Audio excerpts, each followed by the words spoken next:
Hey guys, and I guess I could say welcome to my virtual tour of my presentation on The Hour of the Star by Clarice Lispector. I hope I pronounced that right.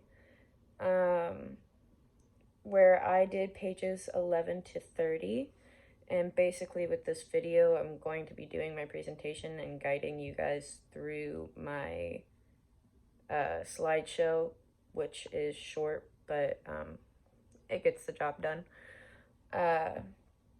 So basically, we'll start off by going to the second slide of describing what the setting is, which this story is assumed to be taking place because, of course, we don't really know exactly where the narrator is from yet.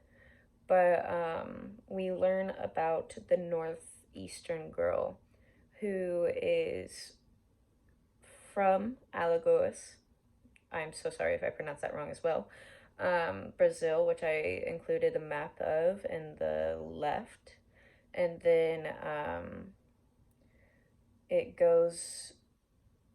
transfers to Rio de Janeiro of Brazil, which is of the map on the right. And we learn that these settings come from the fact that she was born, and when she was 2 years old, she lost both of her parents due to illness.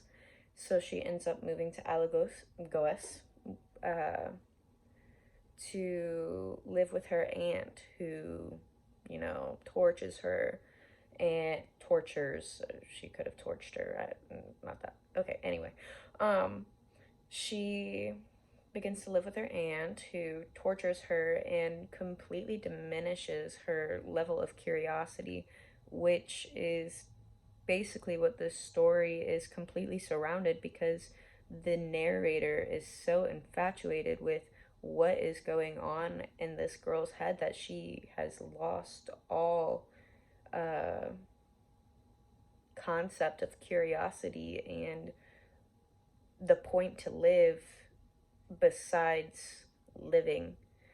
So that is where you see that she develops this mentality, and then it's Rio de Janeiro that she ends up moving to when her aunt dies, and continues to live out this way of life. So moving on to the analysis, which is the next slide. So in the beginning of the book, it begins to paint a picture of how the rest of the book is going to look, because of course that's what all books normally do. This really gets into the structure of it without actually getting into the structure. The author mentions multiple times about how the narrator mentions multiple times about how he is going to make this story feel like it is on a day-to-day basis, because that is how he is living. And he wants to keep going in it with how he is going to try and make this life of poverty have more meaning than it seems to have, which in this case, a lot of people look at a situation of poverty and just be like, yeah, there's nothing more to their life than eat, sleep, work, eat, sleep, work, eat, sleep, work. And because that is how it's portrayed, the narrator wants to delve deeper into it and try and figure out if that is actually how it is. So the narrator leaves it as mysterious as it seems to be, with how you look on the how it looks on the outside. And he leaves us wondering what he's doing, why he's doing it, and who the girl is to him, and why he's so infatuated with this mysterious northeastern girl. and which leads us to what I can only predict and infer what the plot is going to be, because the narrator is so, I would say, confused on how he's going to go about trying to figure out this girl's life, and so cautious about trying to make sure that he figures her out correctly instead of getting it wrong, that he spends most of the first pages trying to figure out if he is going to get this correctly or not, and trying to make sure that he is only giving us the information that he is finding out, instead of assuming everything that is going on in her life. Like, only giving us the sheer facts. Like he mentioned, he's only going to, well, I mean, he's going to build off of what he finds out, of course. But he's going to try to keep the story as simple but beautiful as possible, so that way we can make the assumptions of her life instead of getting his own assumptions. So what I can infer what is going on in this plot, because he really doesn't give us much to work with in the beginning, is that he is a man running a business where he can be financially stable, and he has these female workers that appear to just be lifeless, and that he, like, once he gets out of his bubble of making that money for his business and everything like that, he realizes that there is more to life than his life, which makes him curious on what exactly is going on in these other people's lives, that makes him, well, that in return just sparks his own curiosity, because this is a life that he is so confused about, on how a girl could just not want to feel anything. How these women consistently come in generational with their shoulders drooped and not paying attention to anything in the world other than work and home.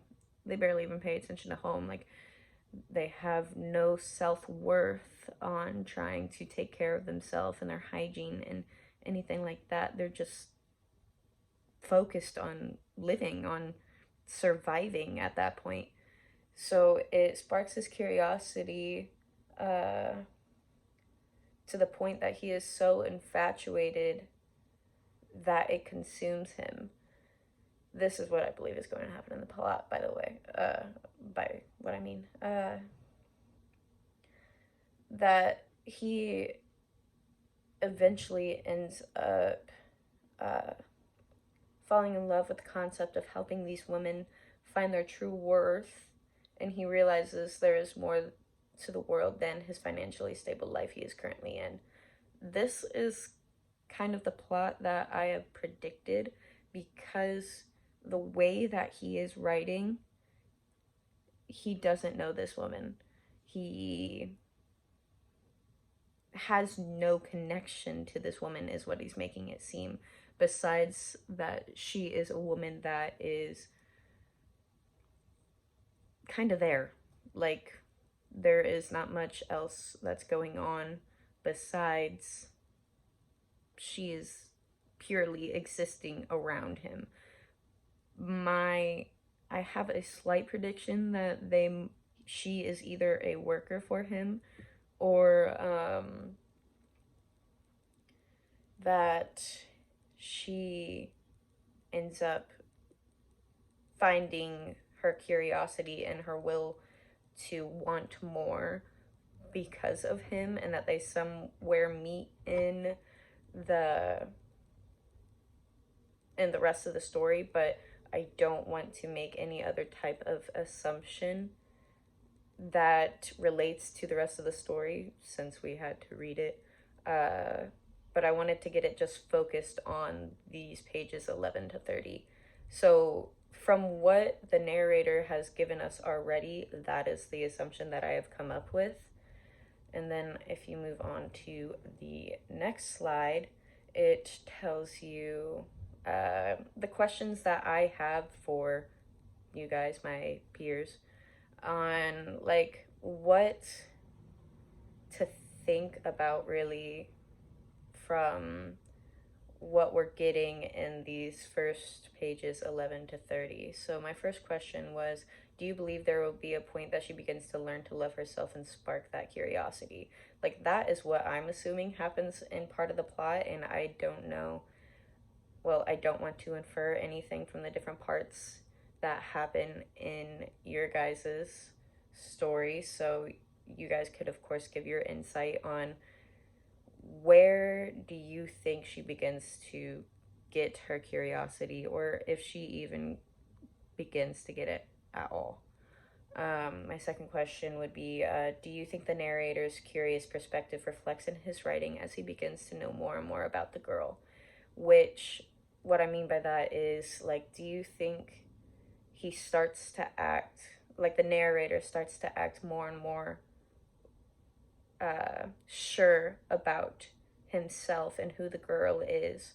Or does he continue this curious, like, who is she?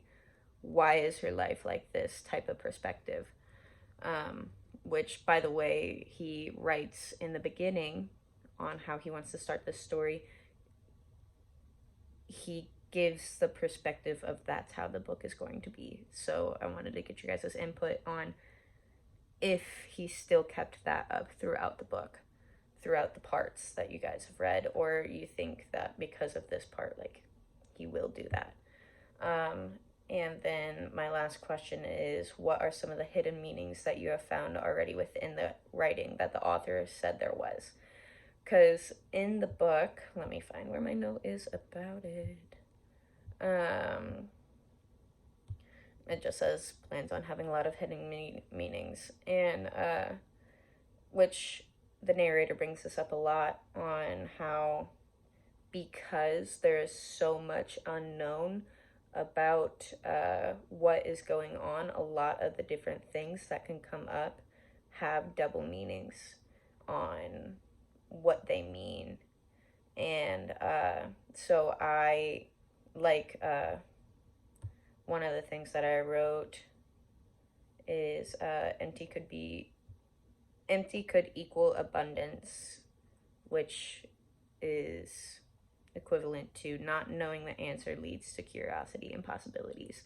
So what I'm thinking is a lot of these hidden meanings are put into this book so that way we are left to interpret the hidden meanings instead of trying to get trying to have the author explain them to us himself. Well, have the narrator explain it to us theirself.